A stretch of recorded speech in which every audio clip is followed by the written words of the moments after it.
Aurtengo kilometroak Oñatin izango da, irailaren 24ean, eta nire hitz hauek dira pixka bat Gipuzkoar guztiak gonbidatzeko, bertan parte hartu dezaten.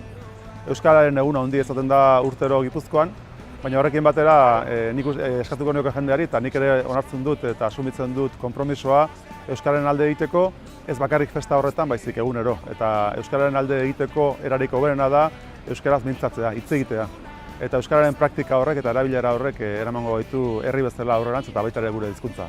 Aurten kilometroak Oñatin izango dira, fetxa aldatu da, ez da izango urriaren lehenengo igandean, baizik eta irailaren 24an, eta Txantxiko ikastolak antolatzen dituen antolatzen dauen kilometro honetara, euskararen jai honetara, danak euskaldun, Gipuzkoar, danak gonbidatuta dauz, eta zuek ezagalik hanengo gara zuek itxoitzen, egun ondo pasatzeko.